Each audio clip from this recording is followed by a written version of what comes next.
Hello વિદ્યાર્થી મિત્રો, વેલ સરસ મજાનું ચેપ્ટર 14 રનિંગ છે બાયોમોલેક્યુલ્સ, જેને આપણે જૈવિક અણુઓ કહીએ છીએ. એમાં આપણે ગયા લેક્ચરની અંદર મસ્ત મજાનું જબરદસ્ત વર્ગીકરણ કરી દીધું છે.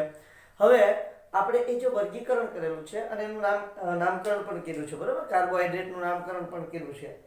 આ જે વર્ગીકરણ કરેલી મેટર છે એમાંના સૌથી પહેલા હતા મોનોસેકેરાઇડ્સ. આ મોનોસેકેરાઇડ જે છે એ મોનોસેકેરાઇડ વિશે આજે આપણે ડિટેલમાં અભ્યાસ કરવાનો છે. મેં તમને વાત કરી છે એમાં પણ આપણે સૌથી વધારે અને એક જ જોવાનું છે, સૌથી વધારે જેની વાત કરવાની છે એ છે ગ્લુકોઝ. અને એની જ મેટર આખી આપણે ડિસ્કસ કરીશું, પછી કહી દઈશું કે ભાઈ એટલે ટૂંકમાં આપણે એના પરથી એવું માની લેવાનું કે બાકીના બધા જ મોનોસેકેરાઇડ જે છે એ આની જેવા જ હોય છે અને આની જેવી જ વૃત્તિ ધરાવે છે. ગ્લુકોઝની ડિટેલમાં વાત કરવાની છે, પછી થોડી ઘણી ફ્રુક્ટોઝની વાત કરશું એટલે આપણા મોનોસેકેરાઇડ કમ્પ્લીટ થઈ જશે. પછી આપણે ડાયસેકેરાઇડની વાત કરવાની છે. તો સૌથી પહેલા જોઈએ છીએ બેટા સરસ મજાના મોનોસેકેરાઇડ. શું જોઈએ છીએ? મોનોસેકેરાઇડ.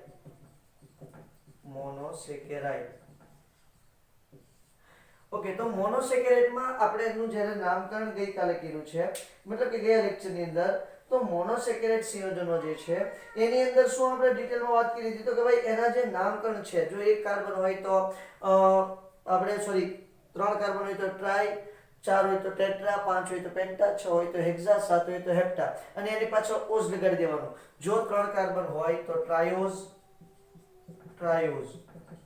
બરાબર. એમાંય તે જો કીટોન હોય તો કીટો ટ્રાયોઝ, અને જો આલ્ડીહાઇડ હોય તો આલ્ડો ટ્રાયોઝ.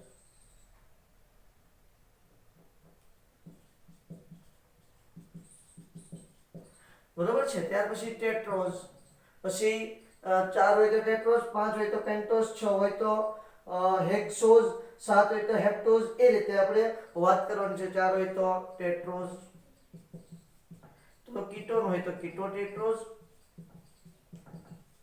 અને આલ્ડો ટેટ્રોઝ. જો 5 હોય તો પેન્ટોઝ,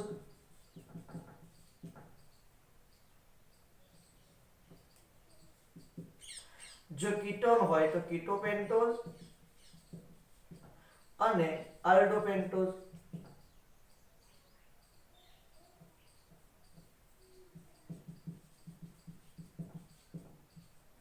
એવી જ રીતે જો 6 હોય તો હેક્સોઝ,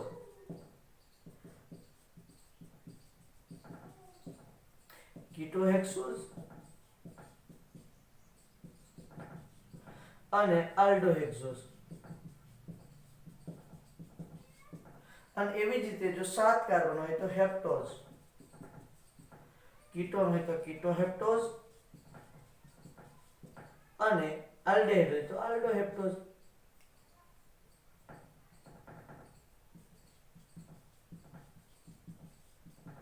બોલો, થાય ક્લિયર? આ રીતે આપણે મોનોસેકેરાઇડની બધાની વાતો કરી છે. હવે એમાંય સૌથી પહેલા લેવાનું છે ગ્લુકોઝ. મેં તમને હમણાં થોડી વાર પહેલા કીધું છે એ રીતે આપણે શું વાત કરવાની છે? ગ્લુકોઝની વાતો કરવાની છે. ગ્લુકોઝની વાતો થોડી ડિટેલમાં કરવાની છે. તેનું બંધારણ વિશે જાણવાનું છે. ગ્લુકોઝ કઈ રીતે ઉત્પન્ન થાય એની પણ આપણે બહુ ઇન્ટરેસ્ટિંગ વાતો ગ્લુકોઝ વિશે કરવાની છે. તો જોઈએ છે ગ્લુકોઝની અંદર છે એની બનાવટની સૌથી પહેલા વાત કરી દઉં છું. પહેલા તો ગ્લુકોઝ કુદરતમાંથી મુક્ત સ્વરૂપે મળે અને સંયોજિત સ્વરૂપે પણ મળી આવે છે. મીઠા ફળો એમાં, અને ખાસ કરીને તમે જુઓ મધ છે અને દ્રાક્ષ છે. પાકી દ્રાક્ષમાં ગ્લુકોઝ ખૂબ જ રહેલો હોય છે. તો આ શું કીધું છે? મુક્ત સ્વરૂપે ગ્લુકોઝ, મુક્ત સ્વરૂપે અને સંયોજિત સ્વરૂપે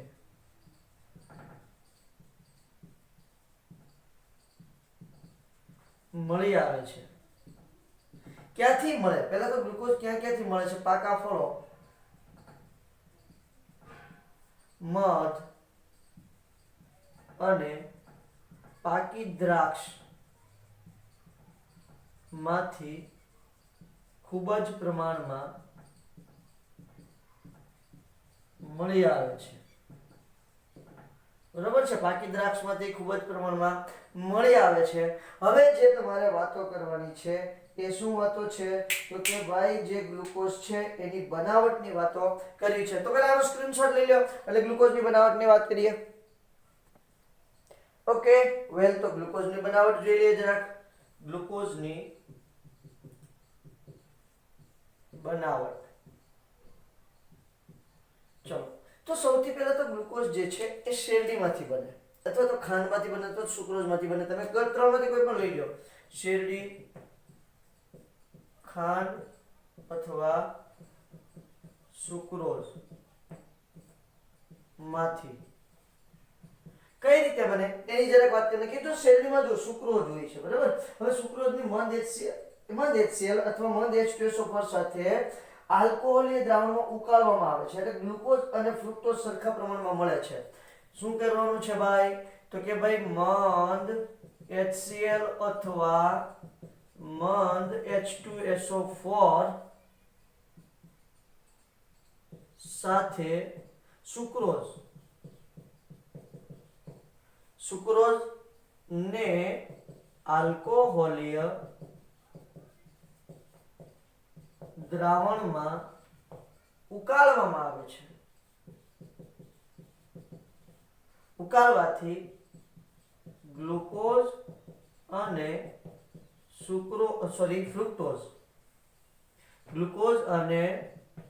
ફ્રુક્ટોઝનું સરખા પ્રમાણમાં મિશ્રણ મળે છે. હવે આ રહ્યું તમારું ખાંડ C12H22O11 H2O બરાબર છે H+.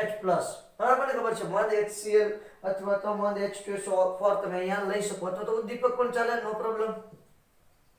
C6H12O6 વત્તા C6H12O6 આ છે તમારું ગ્લુકોઝ અને આ છે તમારું ફ્રુક્ટોઝ. ગ્લુકોઝ અને ફ્રુક્ટોઝ ચલો બંનેનું સરખા પ્રમાણમાં મિશ્રણ મળે તો સાહેબ હવે શું કરવાનું. હવે આમાં વધુ પ્રમાણમાં આલ્કોહોલ રાખતા આ તમારા પુસ્તકની અંદર નથી આપેલું, NCERT બુકમાં નથી. વધુ આલ્કોહોલ ઉમેરતા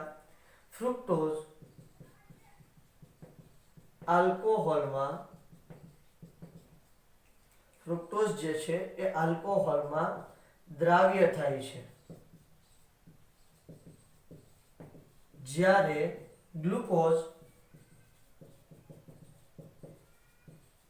અદ્રાવ્ય રહે છે જેને ગાળણથી મેળવી શકાય છે. બોલો થાય ક્લિયર.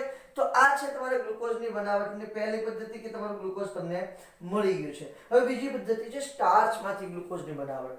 શેમાંથી બનાવવાનું છે? બીજું છે સ્ટાર્ચમાંથી.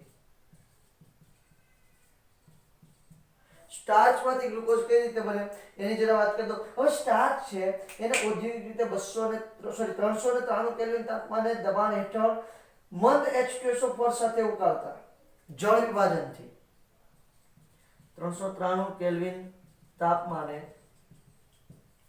દબાણ હેઠળ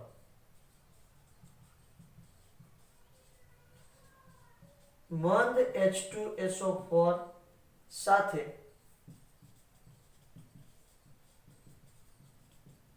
ઉકાળતા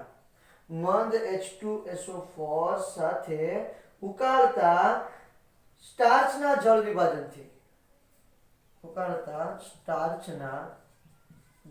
વિભાજનથી ગ્લુકોઝ મળે છે. તો આ જે તમારું સ્ટાર્ચ પહેલા આપણે એનું સૂત્ર લખી રાખીએ C6H10O5 બરોબર છે. એના n મોલ લેવાના. કેટલા મોલ લેવાના છે? આપણે n મોલ લેવાના છે. આ રહ્યા એના n મોલ પ્લસ NH2O. ભાઈ અહીંયા મેં H+ લખી દીધું છે અથવા તો મંદ H2SO4 લખો તો મને કોઈ ના નહીં પાડી શકે. બરોબર. ચલો તો બસ 393 કેલ્વિન તાપમાન રાખો દબાણ હેઠળ. બરોબર છે. થોડું દબાણ રાખવાનું છે. 2 થી 3 બાર દબાણ રાખી દો. એટલે હવે શું મળે છે તમને? ગ્લુકોઝના n મોલ મળશે. NC6H12O6 કારણ કે અહીંયા n મોલ લીધા છે તો અહીંયા પણ તમને n મોલ મળશે. n મોલ ગ્લુકોઝ તમને પ્રાપ્ત થશે. હવે આ ગ્લુકોઝ જે છે ને એને CaCO3 વડે વધારાના H2SO પર તટસ્થ બનાવવો પડશે, કારણ કે CaCO3 તમારું શું છે, બેઝ છે. હવે આ એસિડિક દ્રાવણ છે, બરોબર છે. તો આ એસિડિક દ્રાવણ છે તો તમારું ગ્લુકોઝ પણ કેવું થઈ જાય, એસિડિક થઈ જશે. તો શું કરવાનું છે, વધારાના CaCO3 વડે વધારાના H2SO4 ને તટસ્થ, દેખાય છે બેટા કેમેરામાં એટલે સુધીનું દેખાય છે? Yes yes. તટસ્થ બનાવવામાં આવે છે. શું કરવામાં આવે છે તો કે વધારાના જે H2SO4 છે એને CaCO3 નું દ્રાવણ નાખશો અને તટસ્થ બની જાય. હવે અદ્રાવ્ય, હવે એમાંથી શું થઈ જાય છે, તટસ્થ થઈ જાય તો તટસ્થ શું બને છે, CaSO4 બને છે. હવે આ અદ્રાવ્ય CaSO4 તેમાંથી દૂર કરી ચારકોલ વડે રંગવિહીન કરી અને સાંદ્ર કરતા તમને ગ્લુકોઝના સ્ફટિક મળે છે. તટસ્થ બનાવવામાં આવે છે અને CaSO4 બને છે, જે અદ્રાવ્ય હોવાથી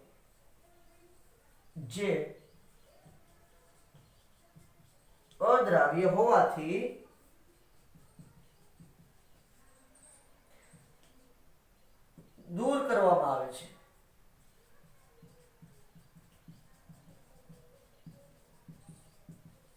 જે અદ્રાવ્ય હોવાથી એને શું કરી દેવાનું છે ભાઈ, દ્રાવણમાંથી દૂર કરવાનો આવે છે. હવે એની અંદર ચારકોલ એડ કરી દેવાનું છે. હવે શું કરવાનું છે, આમાં ચારકોલ ઉમેરવાનું છે. આ જે ચારકોલ છે, ચારકોલ ઉમેરી દ્રાવણને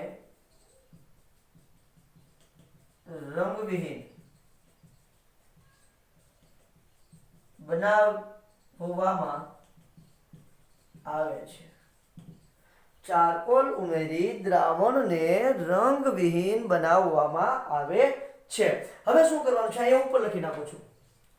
આ જે તમારું રંગવિહીન દ્રાવણ છે, આ રંગવિહીન દ્રાવણને તમારે સાંદ્ર કરવાનું છે. સાંદ્ર કરવાનું એટલે શું છે, ઉકાળવાનું છે, એટલે પાણી દૂર થશે અને ગ્લુકોઝના સ્ફટિક મળે છે. આ દ્રાવણને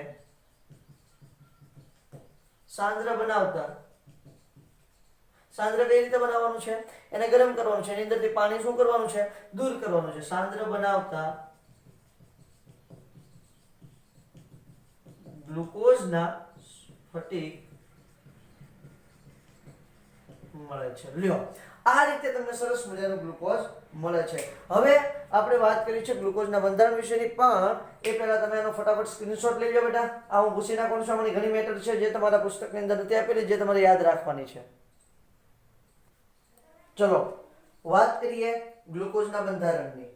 શેની વાત કરવી છે, ગ્લુકોઝના અથવા તો ગ્લુકોઝનું બંધારણ. ચાલો, શું કહે છે ગ્લુકોઝનું બંધારણ, એના વિશે જરા મસ્ત મજાની વાત કરી દઈએ. તો ગ્લુકોઝ જે છે એ આલ્ડોહેક્સોઝ છે. આપણે બહુ સારી રીતે જાણીએ છીએ. ગ્લુકોઝ આલ્ડોહેક્સોઝ, ગ્લુકોઝ એ આલ્ડોહેક્સોઝ છે. તેને ડેક્સ્ટ્રોઝ તરીકે પણ ઓળખવામાં આવે છે. તેને ડેક્સ્ટ્રોઝ તરીકે પણ ઓળખવામાં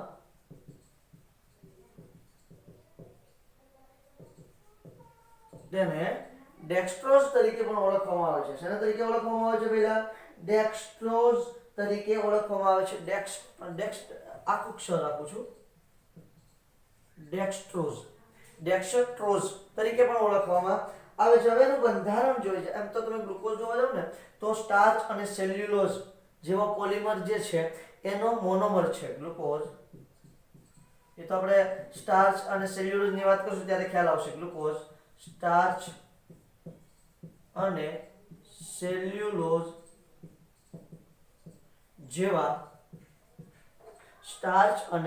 સેલ્યુલોઝ જેવા કાર્બોહાઈડ્રેટનો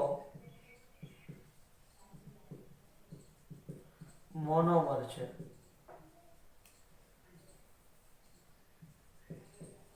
બરોબર છે. કોનો તો કે સ્ટાર્ચ અને સેલ્યુલોઝ જેવા કાર્બોહાઈડ્રેટનો મોનોમર છે. બંધારણની વાત કરીએ તો જો સ્ટેપ બાય સ્ટેપ જવાનું છે. તેનું આણ્વિય સૂત્ર જોઈએ તો સૌથી પહેલાનું આણ્વિય સૂત્ર મળ્યું છે. આણ્વિય સૂત્ર, તેનું આણ્વિય સૂત્ર કેટલું મળ્યું છે? તો કે તેનું આણ્વિય સૂત્ર C6H12O6 મળ્યું છે. શું મળ્યું છે? આણ્વિય સૂત્ર C6H12O6 છે. હવે જ્યારે સાહેબ એનો અણુભાર શોધવામાં આવ્યો ત્યારે અણુભાર 180 ગ્રામ પર મોલ એટલો મળ્યો છે. અને વાત નંબર 3, પ્રમાણ સૂચક સૂત્ર. એનું પ્રમાણ સૂચક સૂત્ર CH2O છે. શું છે? CH2O. હવે જો સૂત્રભાર કેટલો હશે? 16 અને 2 18, 18 ને 12 30. પ્રમાણ સૂચક સૂત્રભાર બરાબર કેટલો છે? 30 ગ્રામ પર મોલ. ચલો બોલો, થાય ક્લિયર? બોલો હા યા ના? તો આ રીતે તેનું સરસ મજાનો આણ્વિય સૂત્ર અને સૂત્રભાર મળ્યો. જ્યારે બીજી ટેસ્ટ કરવામાં આવી, બીજી ટેસ્ટ એની કરવામાં આવી HI સાથે. બહુ બધી ટેસ્ટો કરી છે, એમાંની બીજી ટેસ્ટ છે તે HI સાથેની ટેસ્ટ કરવામાં આવી છે. HI સાથે શું ટેસ્ટ કરવામાં આવી છે? તો કે ભાઈ HI સાથે લાંબા સમય સુધી ગરમ કરતા N-હેક્ઝેન બનાવે છે. શું બનાવે છે? N-હેક્ઝેન, જે દર્શાવે છે કે બધા જ 6 કાર્બન પરમાણુઓ સરળ શૃંખલામાં જોડાયેલા છે લાંબા સમય સુધી. આ ટેસ્ટને જ આપણે HI ટેસ્ટ કહેવાનું છે, બરાબર છે? HI સાથે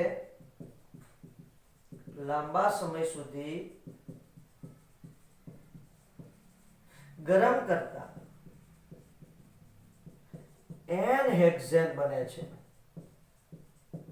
કારણ કે આપણને ખબર છે HI જે છે એ શું કરે છે? તો કે ભાઈ તમારો આલ્કેનમાં રિડક્શન કરે છે. કોઈ પણ હોય, તમારો આલ્ડિહાઇડ હોય કે પછી કાર્બોક્સિલિક એસિડ હોય, કીટોન હોય, તો એ બધાનું શેમાં રિડક્શન કરી નાખે છે? CH2 માં.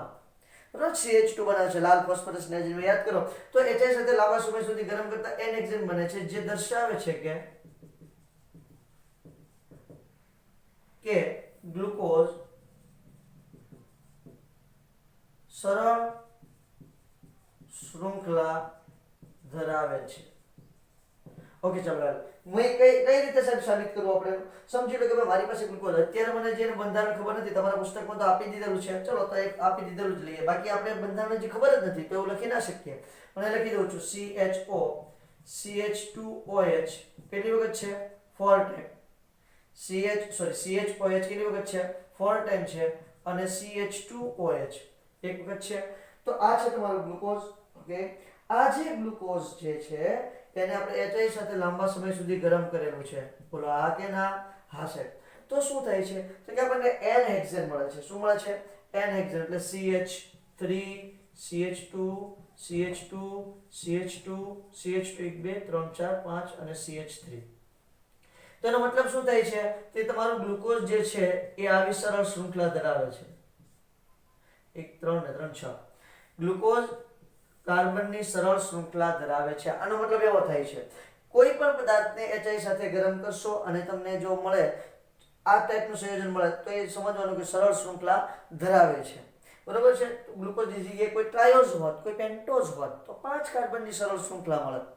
બરોબર છે? જો સરળ શૃંખલામાં હોત તો, એવું જરૂરી નથી કે દરેક વખતે મળી જ જાય. જો તમારું સંયોજન સીધી શૃંખલામાં ના હોય તો તમને નિપજ ન પણ મળે. ઓકે, વાત નંબર 3 છે. વાત નંબર 3 બહુ ઇન્ટરેસ્ટિંગ છે. આ બંને વાતો હું ભૂસી નાખું છું. આનો જરા સ્ક્રીનશોટ લઈ લો, પછી વાત નંબર 3 ઉપર જરાક આપણે આગળ વધીએ બેટા. ભૂસું? ઓકે ચલો. વાત 3 શું છે? તો કે વાત 3 એવું દર્શાવે છે કે તમારા સંયોજન છે એ સંયોજનમાં સરસ મજાની રિડક્શનની પ્રક્રિયા થવી જોઈએ. એટલે છે રિડક્શનની પ્રક્રિયા થવી જોઈએ મીન્સ કે એવું કે ભાઈ તમારું જે સાયનોહાઇડ્રિન છે અથવા તો હાઇડ્રેઝિન છે એનું હાઇડ્રેઝોનમાં રૂપાંતર થવું જોઈએ. હાઇડ્રોજન સાયનાઇડ છે એનું સાયનોહાઇડ્રિનમાં રૂપાંતર થવું જોઈએ. હવે આપણે વાતો કરી છે, જો તમને યાદ હોય તો એ શું દર્શાવવા માટે હોય ખબર છે? કાર્બોનિલ સમૂહ દર્શાવવા માટે ઉપયોગી છે. બોલો હા યા ના? યાદ આવે છે બેટા તમને? શું દર્શાવવા માટે ઉપયોગી છે? સી ડબલ બોન્ડ ઓ એટલે કે કાર્બોનિલ સમૂહ દર્શાવવા માટે આવડી આ ટેસ્ટ આપણને ખૂબ ઉપયોગી છે. તો એમાં શું બનતું હતું જરા કે મને કોઈ કહેશે છે કાર્બોનિલ સમૂહના પ્રક્રિયક સાથે પ્રક્રિયા આપે ગ્લુકોઝ જે છે એ ખાસ કરીને ગ્લુકોઝ હોય સમજી લો કે એની અંદર સી ડબલ બોન્ડ ઓ હોય. કઈ પ્રક્રિયા? તો કે ત્રીજા નંબરની પ્રક્રિયા છે. વાત નંબર 3 ગ્લુકોઝ કોની સાથે પ્રક્રિયા આપે છે ભાઈ? તો ફરી એક વખત તમને યાદ કરી દઉં તો કે ભાઈ હાઇડ્રોક્સી એમાઇન સાથે પ્રક્રિયા આપે એમાંથી ઓક્સિજન બનાવે. ગ્લુકોઝ હાઇડ્રોક્સી એમાઇન સાથે એક મિનિટ હાઇડ્રોક્સી એમાઇન સાથે ઓક્સાઇડ બરાબર છે. ઓક્સાઇડ હાઇડ્રોજન તમારું જે હાઇડ્રોજન છે એમાં તો ફિનાઇલ હાઇડ્રોજન લઈ લે ચાલો ને. ફિનાઇલ હાઇડ્રોજન સાથે ફિનાઇલ હાઇડ્રોજન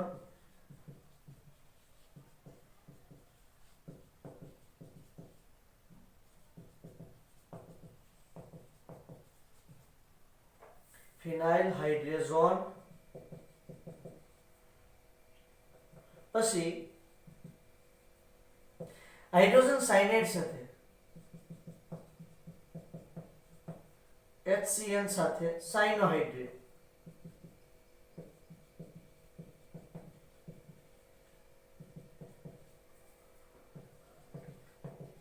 આપે છે જે દર્શાવે છે કે ગ્લુકોઝમાં સી ડબલ બોન્ડ ઓ સમૂહ આવેલો છે. જે શું દર્શાવે કારણ કે આ જે ટેસ્ટ છે ને એ બધી test C double bond O સમૂહની છે. યાદ કરી જો કીટોન અને આલ્ડીહાઇડની જ્યારે આપણે વાત કરી હતી ત્યારે આપણે કીધું હતું કે ભાઈ જે તમારું ઓક્સિજન છે પછી Na2SO3 સાથે પણ રિએક્શન કરાવેલી હતી બરોબર છે. તો આ બધી જે રિએક્શન છે હાઇડ્રોક્સી એમાઇન સાથે ઓક્સાન, ફિનાઇલ હાઇડ્રોજન સાથે હાઇડ્રોઝોન પછી HCN સાથે શું આપે છે? સાયનોહાઇડ્રીન આપે છે.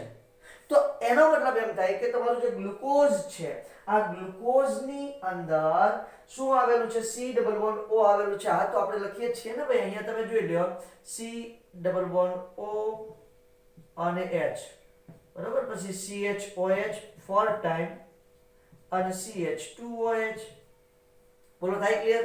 હવે જો સાહેબ એની પ્રક્રિયા તમે હાઇડ્રોક્સી એમાઇન સાથે કરાવશો Na2OH સાથે રિએક્શન તમે કરાવશો તો શું થવાનું છે?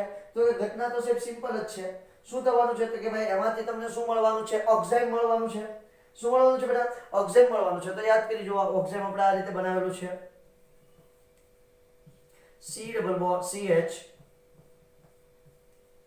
ડબલ બોન્ડ NOH બોલો થાય ક્લિયર? ઓક્સાઇડ અહીંયા CHOH 4 ટાઈમ અને CH2OH. હજી જુઓ અહીંયા હું એની રિએક્શન કરાવી દઉં છું HCN સાથે. આમાંથી જ તે આ છે તમારો ગ્લુકોઝ. આ શું આપેલું છે તમને? ગ્લુકોઝ આપેલું છે. ગ્લુકોઝની રિએક્શન કરાવી છે તો ઓક્સાઇડ મળ્યું છે બરોબર છે. હવે એની HCN સાથે રિએક્શન કરાવું છું તો શું મળે છે? C. અહીંયા શું હતું તો કે આલ્ડીહાઇડ છે એટલે એક H તો રહેવાનો છે પછી એક તરફ હશે આપણું OH અને એક તરફ મળશે CN. બોલો થાય છે ક્લિયર? સાયનોહાઇડ્રીન યાદ કરી જુઓ અને નીચેની સાઈડ તો આપણું જે ઘટના છે એ એમને જ એઝ યુઝ્યુઅલ આપણે રાખવાની છે. એટલે શું હતું? CHOH 4 ટાઈમ અને CH2OH. બોલો થાય ક્લિયર? અને અહીંયા જુઓ તમે જે ફિનાઇલ હાઇડ્રોજન સાથે રિએક્શન કરાવું છું. ફિનાઇલ હાઇડ્રોજન કોને આપણે કીધેલું હતું તો કે NH2 NH6H5 NH2 NHC6H5 અને ફિનાઇલ હાઇડ્રોજન કહેવાય. આ ફિનાઇલ હાઇડ્રોજન સાથે તમે તમારા ગ્લુકોઝની રિએક્શન કરાવશો એટલે શું મળવાનું છે તમને તો કે CH double bond N NHC6H5 અને અહીંયા CHOH 4 ટાઈમ અને CH2OH. આ તમારા પુસ્તકમાં શાયદ નથી આપેલી. આ બે રિએક્શન તો આપેલી છે. આ રિએક્શન તમારે છે એ લખી નાખવાની છે. એટલે ફિનાઇલ હાઇડ્રોજનમાંથી શું મળે છે? ફિનાઇલ હાઇડ્રોઝોન. શું બની જાય છે અહીંયા? ફિનાઇલ હાઇડ્રોઝોન. આ ફિનાઇલ હાઇડ્રોઝોન બની ગયું છે. અહીંયા શું બની ગયું છે?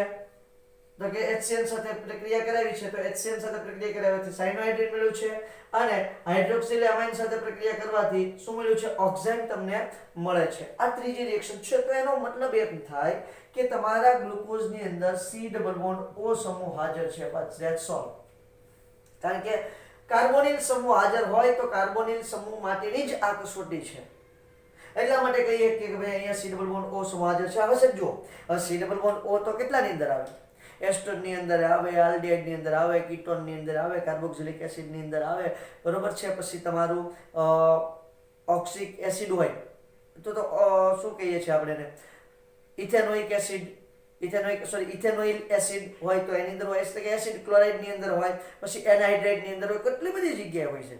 તો એમાંથી કયું સંયોજન છે કે ભાઈ આલ્ડિહાઇડ છે, કીટોન છે? જો કે આપણે અહીંયા આલ્ડિહાઇડ દર્શાવીએ છીએ એટલે આલ્ડિહાઇડ જ હશે, પણ એ આલ્ડિહાઇડ છે કે નહીં એ પણ આપણે સાબિત કરવું પડે. એની માટે આ સ્ક્રીનશોટ લઈ લો એટલે વાત નંબર 4 તમને જણાવી દઉં છું. ચાલો, તો હવે આ C ડબલ બોન્ડ O સમૂહ છે ઈ કયા સ્વરૂપે આવેલો છે? આલ્ડિહાઇડ સ્વરૂપે છે, કીટોન સ્વરૂપે છે, કોના સ્વરૂપે આવેલો છે એ આપણે સાબિત કરવું પડે. ચલો વેલ સાહેબ સાબિત કરો, કોઈ વાંધો નથી, અમને કોઈ પ્રોબ્લેમ જ નથી. તો સાબિત કરવા માટે હું ગ્લુકોઝ છે એની બ્રોમિન જળ સાથે પ્રક્રિયા કરાવીશ. ગ્લુકોઝની બ્રોમિન જળ સાથે પ્રક્રિયા કરાવીશ એટલે મંદ ઓક્સિડેશન કરતા છે. બ્રોમિન જળ એટલે શું છે? મંદ ઓક્સિડેશન કરતા છે. મંદ ઓક્સિડેશન કરતા સાથે પ્રક્રિયા કરાવીશ એટલે 6 કાર્બન વાળો કાર્બોક્સિલિક એસિડ જેને ગ્લુકોનિક એસિડ કહે છે એમાં ઓક્સિડેશન પામે છે. બીજા કોઈનું ઓક્સિડેશન નહીં થાય. વાત નંબર કેટલી છે? 4. શું મેં કીધું છે? વાત નંબર 4 માં શું કીધું છે? તો કે ભાઈ Br2 સાથે પ્રક્રિયા કરાવવાની છે. ઓકે સાહેબ, કરો. ચલો રિએક્શન કરો, કોઈ પ્રોબ્લેમ નથી. તો શું થાય છે? તો કે ભાઈ Br2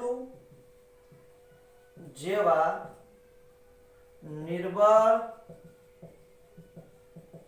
ઓક્સિડેશન કરતા સાથે પ્રક્રિયા કરતા 6 કાર્બન ધરાવતું ગ્લુકોનિક એસિડ મળે છે. તો સાહેબ જો Br2 છે જે નિર્બળ ઓક્સિડેશન કરતા છે, આપણને ખબર છે નિર્બળ ઓક્સિડેશન કરતા માત્ર આલ્ડિહાઇડ જ ઓક્સિડેશન કરી શકે. બોલો થાય છે વાત ક્લિયર? કારણ શું છે? તો કે ભાઈ જે તમારો કીટોન છે, કીટોનિક સમૂહ છે, કીટોનનું ઓક્સિડેશન કરી શકતું નથી, માત્ર ને માત્ર આલ્ડિહાઇડનું રિડક્શન કરી શકે. તો એવા તો બીજા ઘણા છે, મતલબ કે તો આપણે ફેહલિંગ કસોટી આપશે, ગ્લુકોનિક એસિડ મળે છે તથા ફેહલિંગ કસોટી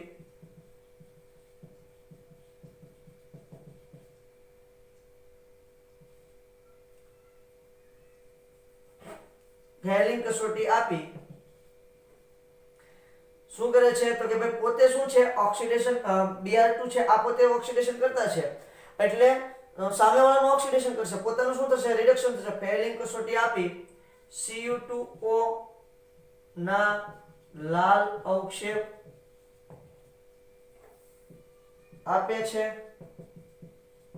તથા હજી શું છે? તો કે ભાઈ રજત દર્પણ કસોટી, જેને આપણે શું કીધું છે? તો કે જે તમારી રજત દર્પણ કસોટી છે ને ટોલેન્સ કસોટી નામ આપેલું છે. આપણે શું નામ આપેલું છે પેલા?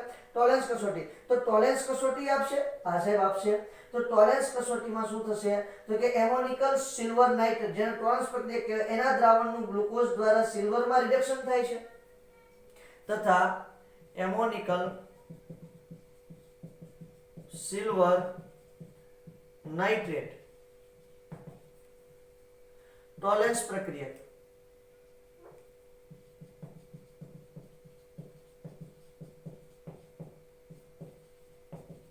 દ્વારા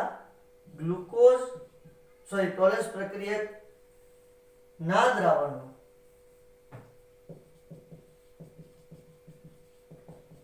ગ્લુકોઝ દ્વારા, મેં તમને ત્યારે વાત કરી હતી જ્યારે આપણે કસોટી ભણ્યા હતા ત્યારે, ગ્લુકોઝ દ્વારા સિલ્વરમાં રિડક્શન થાય છે.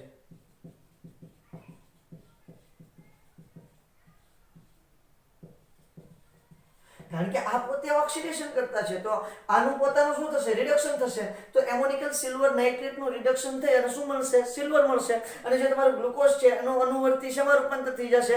ગ્લુકોનિક એસિડમાં રૂપાંતર થઈ જશે. શેમાં રૂપાંતર થઈ જાય? ગ્લુકોનિક એસિડમાં રૂપાંતર થઈ જશે, COOH માં રૂપાંતર થઈ જાય. બોલો થાય છે ક્લિયર? હજી આપણે સરસ મજાની એક કસોટીની વાત કરીએ છીએ. તો પહેલી કસોટી કઈ આપી દીધી છે? તો કે Br2 સાથેની કસોટી આપી દીધી છે. બીજી ફેરિંગ દ્રાવણ સાથેની કસોટી આપી દીધી છે.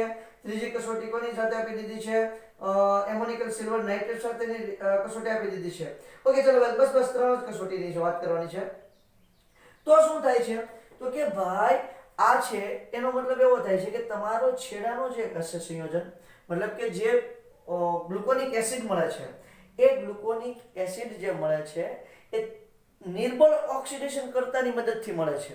તો નિર્બળ ઓક્સિડેશન કર્તાની મદદથી ઓક્સિડેશન પામી શકતું એવું કોણ છે? આલ્ડીહાઇડ.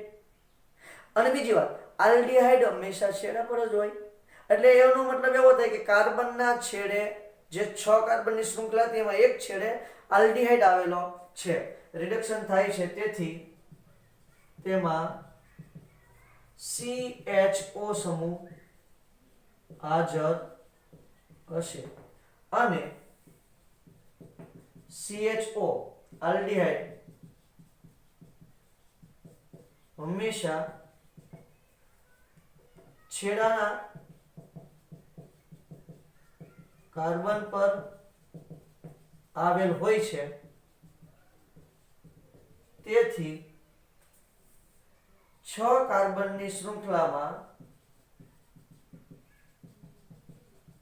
6 કાર્બનની શૃંખલામાં એક છેડે CHO સમૂહ, એક છેડે CHO સમૂહ આવેલો હશે. મતલબ આ રીતે CHO C 1 2 3 4 5 અને C. બરાબર? તો આપણે જાણીએ છીએ આ રહ્યું તમારું CHO. આ તો જસ્ટ સાઈડમાં બતાવતો જાઉં છું બેટા. બાકી આપણે કહી ના શકીએ જ્યાં સુધી બંધારણ સાબિત ન થાય ત્યાં સુધી આપણે કહી શકીએ નહીં. નિર્બળ ઓક્સિડેશન કરતા આપણે Br2 ની પહેલા મેઇન લીધું છે એટલે Br2 જળ લઈ લઈએ, બ્રોમિન જળ. તો એ શું થઈ જશે? COOH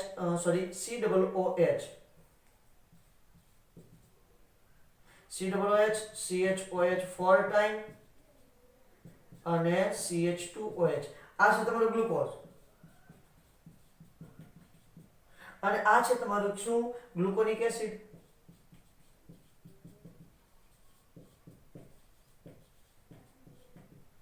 બોલો થાય ક્લિયર? તો એનો મતલબ એમ થયો કે ભાઈ તમારો જે C=O સમૂહ છે, આ C=O એટલે કોણ છે? તો કે ભાઈ તમારો આલ્ડીહાઇડ છે. શું છે?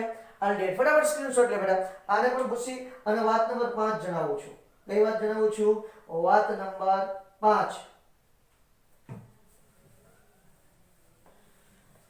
ચલો મુદ્દા નંબર 5 ની જરાક ડિટેલમાં ચર્ચા કરી લઈએ કે ભાઈ એક છેડે તો CHO છે, નો પ્રોબ્લેમ. તો બીજા છેડે કંઈક હશે ખરું ને? હા, આપણે તો CH2OH લખીએ છીએ. સોરી, આપણે શું લખીએ છીએ?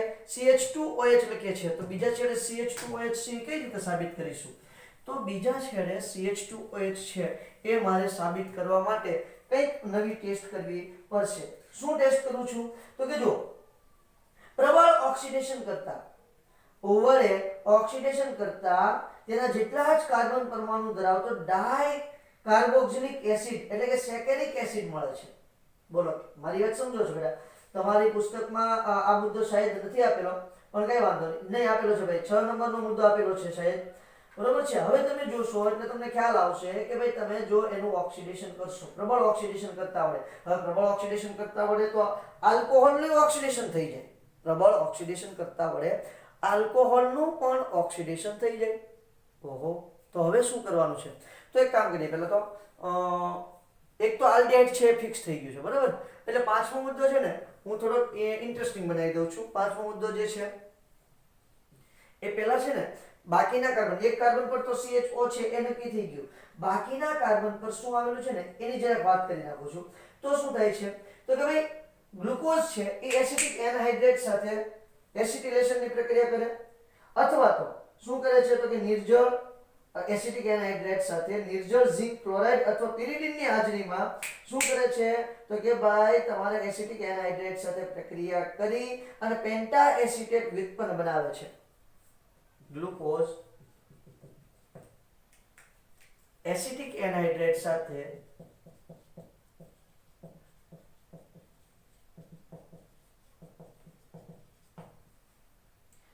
નિર્જળ ઝિંક ક્લોરાઇડ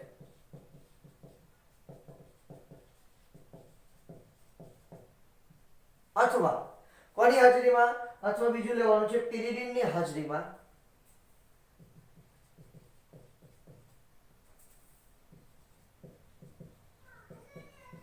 પ્રક્રિયા કરી પેન્ટા એસિટાઇલ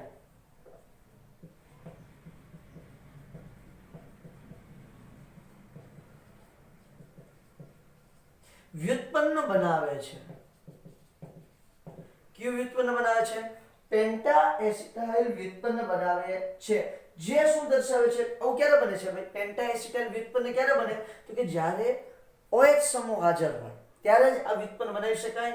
એસિટિક એનહાઇડ્રેટ સાથે તમે પ્રક્રિયા કરાવવા જાઓ એટલે પેન્ટા એસિટાઇલ વ્યુત્પન્ન ત્યારે જ બને કે જ્યારે શું હાજર હોય? OH સમૂહ હાજર હોય. તેનો મતલબ એમ થાય કે તમારા જે સંયોજન છે ગ્લુકોઝ છે એની અંદર 5 OH સમૂહ આવેલા છે. હવે પાછું એ જોવાનું છે કે 5 OH સમૂહ અલગ અલગ કાર્બન પર આવેલા છે કે એક કાર્બન પર કોઈ જગ્યાએ બે સમૂહ આવેલા છે. તો જુઓ કે જ્યારે સાહેબ આ રીતની પ્રક્રિયા થતી હોય ત્યારે આ 5 હાઇડ્રોક્સિલ સમૂહ જુદા જુદા કાર્બન પરમાણુ સાથે જોડાયેલા છે. કેમ? તમને કેમ ખબર? કારણ કે એક જ કાર્બન પરમાણુ સાથે જો બે અથવા વધારે હાઇડ્રોક્સિલ સમૂહ જોડાયેલા હોય તો સંયોજન અસ્થાયી બને અને સહેલાઈથી પાણીનો અણુ ગુમાવી તરત જ પાછું ગ્લુકોઝમાંથી પાણીનો અણુ સહેલાઈથી દૂર થતો ટૂંકમાં ગુમાવી દે છે. પણ અહીંયા શું છે? ગ્લુકોઝમાંથી પાણીનો અણુ સહેલાઈથી દૂર થતો નથી. એટલે આપણે એવું સાબિત કરી શકીએ કે આ OH સમૂહ છે એ અલગ અલગ કાર્બન પર આવેલા છે. પેન્ટા એસિટાઇલ વ્યુત્પન્ન બનાવે છે જે દર્શાવે છે ગ્લુકોઝમાં 5 OH સમૂહ શું આવેલું છે? 5 OH સમૂહ આવેલા છે. આ 5 OH સમૂહ અલગ અલગ કાર્બન પર આવેલા હોય છે. કારણ કે જો કોઈ સંયોજનમાં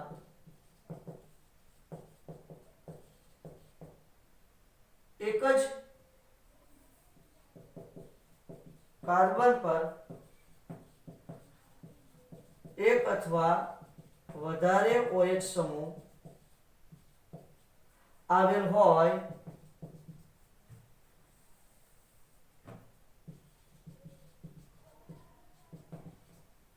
એક અથવા વધારે OH સમૂહ આવેલ હોય તો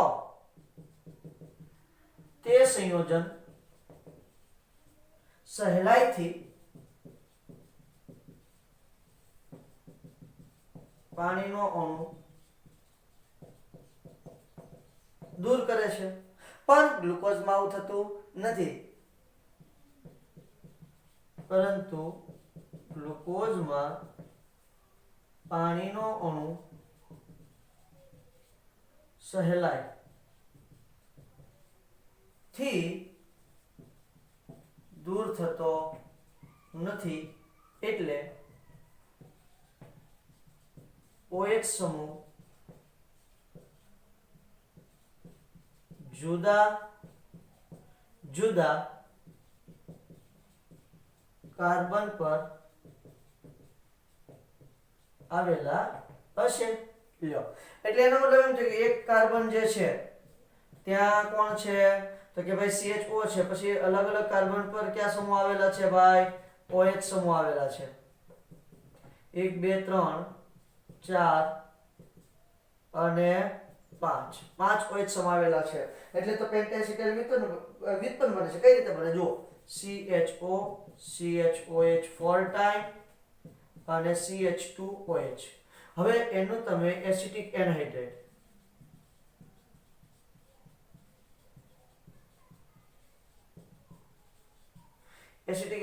સાથે નિર્જળ ZnCl2 અથવા તો પિરિડિન લઈ શકો, પ્રક્રિયા કરાવશો એટલે અહીંયા તો CHO એમનો જ્યો ત્યો જ રહેશે. એટલે કે જેમ છે તેમનો તેમ જ રહેશે. હવે તમારું બને છે પેન્ટાએસિટલ વ્યુત્પન્ન CH C double bond O CH3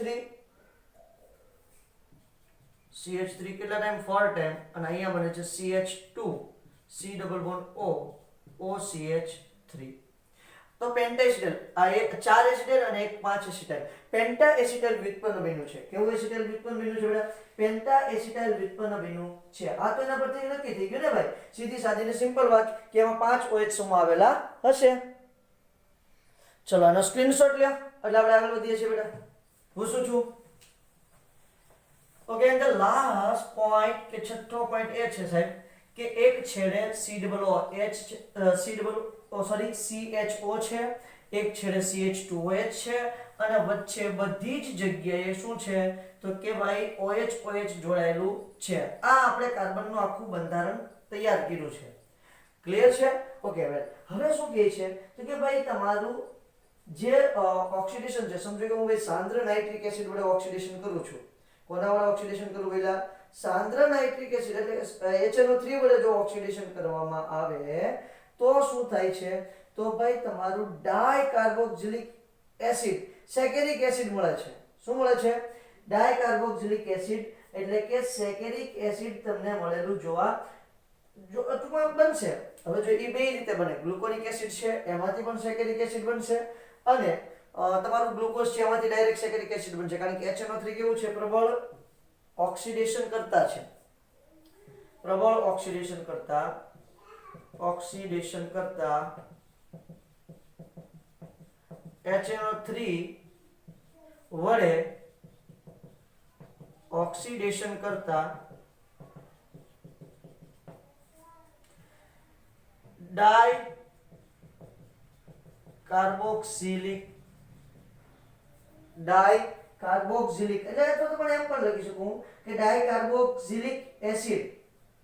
તો ડાય COOH સમૂહ ધરાવતો ડાયકાર્બોક્સિલિક એસિડ સેકેરિક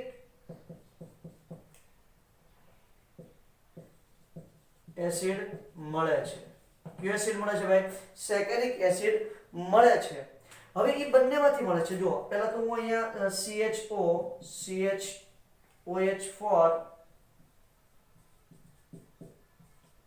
અને CH2OH એનું તમે ઓક્સિડેશન કરશો એટલે શું બનશે?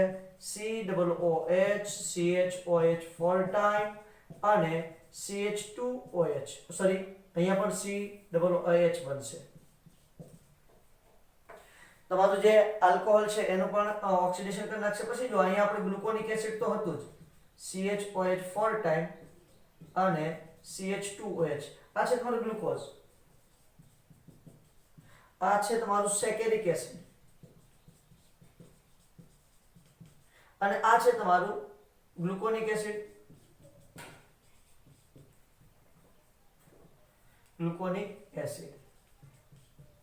બરોબર છે. હવે તમે જોવો સાહેબ કે આ બધા એસિડ આપણે ઓલરેડી ક્લિયર કર્યા છે. હવે આનું તમે ઓક્સિડેશન કરશો, HNO3 વડે ઓક્સિડેશન કરવાનું છે.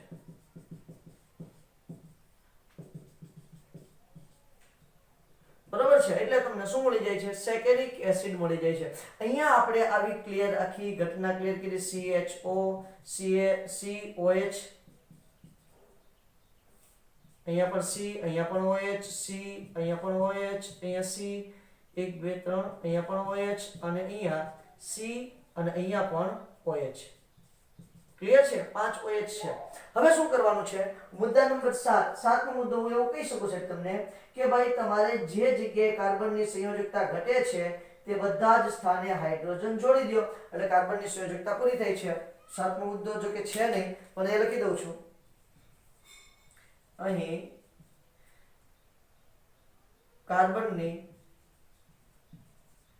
ઘટતી સંયોજકતા H વડે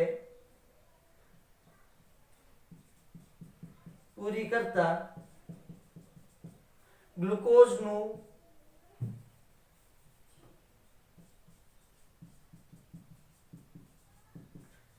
બંધારણ મળે છે. શું થાય છે પહેલા ગ્લુકોઝનું બંધારણ મળે છે એટલે જ્યાં જ્યાં સંયોજકતા ઘટે છે ત્યાં બધે એક એક શું એડ કરી દેવાનો છે હાઇડ્રોજન અહીંયા 2 હાઇડ્રોજન આવશે બરોબર ચાલો તો આ આખું થઈ ગયું તમારું ગ્લુકોઝનું બંધારણ બંધારણ કરું છું CHO CHOH CH2OH આગલી વખત લેવાનું છે 4 ટાઈમ કેટલી વખત લેવાનું છે 4 ટાઈમ હવે હું તમને આ બધું જ ભૂસી અને ગ્લુકોઝ સેકેરિક એસિડ અને ગ્લુકોનિક એસિડના સંપૂર્ણ બંધારણ દોરીને દેખાડી દઉં છું બરોબર છે કેવા બંધારણ દોરીને દેખાડી દઉં છું સંપૂર્ણ બંધારણ અને એ પણ અવકાશીય બંધારણ જો કે જો આપણે જે શીખવાના છે બરોબર છે નેક્સ્ટ લેક્ચર ની અંદર હું એના અવકાશીય બંધારણ જ દોરવાનો છું પણ જસ્ટ અત્યારે તમને એના બંધારણ દોરીને દેખાડી દઉં ચલો અત્યારે અવકાશીય નથી દેખાડતો અવકાશીય તો આપણે નેક્સ્ટ લેક્ચર ની અંદર જ જોઈશું અત્યારે હું જસ્ટ એના ખાલી બંધારણ દોરીને દેખાડી દઉં છું કે ભાઈ આખું બંધારણ એનું કયા રીતનું હોય છે તે બરોબર ચાલો તો અહીંયા દોરું છું હું એના બંધારણ અહીંયા લઉં છું સૌથી પહેલા CHO ગ્લુકોઝ દોરું છું CHOH CH આમ તો અવકાશી દોરી નાખું કેમ ચાલો વધારે સારું પડશે CHOH CHO સૌથી પહેલા પછી HOH પછી અહીંયા આવશે OH H પછી અહીંયા C HOH C HOH 1 2 3 4 5 અને CH2OH આ છે તમારું ગ્લુકોઝ આમાં પણ આપણે ડી અને એલ વિન્યાસ એવું બધું જોવાનું છે એ આપણે નેક્સ્ટ લેક્ચર ની અંદર પાછું જોઈ નાખશું બરાબર છે ગ્લુકોઝ દોરાઈ ગયું હવે અહીંયા જો COOH અહીંયા હું દોરું છું સરસ મજાનું ગ્લુકોનિક એસિડ CHOH COH HCHOH અને CH2OH ગ્લુકોનિક એસિડ ચલો થાય છે વાત ક્લિયર અને હવે છેલ્લે લખું છું હું સરસ મજાનું સેકેરિક acid COOH CHOH COH CHOH અને COOH 1 2 3 4 5 6 આને કહેશું આપણે સેકેરિક એસિડ ચલો આ પ્રકારે ગ્લુકોઝના બંધારણની વાતો થઈ છે આ એનું અવકાશીય બંધારણ છે એના અવકાશીય બંધારણ ફિશર નામના વૈજ્ઞાનિકે સરસ મજાના આપેલા છે એની પણ આપણે ડિટેલમાં ચર્ચા કરીશું કઈ રીતે એના અવકાશીય બંધારણ બને છે તો આ છે તમારા ગ્લુકોઝની બનાવટ અને એનું સાંકળ રૂપ બંધારણ કેવું બંધારણ કહેવાય સાંકળ રૂપ બંધારણ એનું જે અવકાશીય બંધારણ છે આ જે પાછળ સ્ટ્રક્ચર દોર્યું છે એ તો હું તમને નેક્સ્ટ લેક્ચરની અંદર સમજાવીશ ચલો એટલે સુધી વાત ક્લિયર થઈ છે તો આપણે મસ્ત મજાની એટલે સુધીની વાતો અહીંયા રાખી દઈએ નેક્સ્ટ લેક્ચરની અંદર પછી આપણે આગળ વધશું ઓકે થેન્ક યુ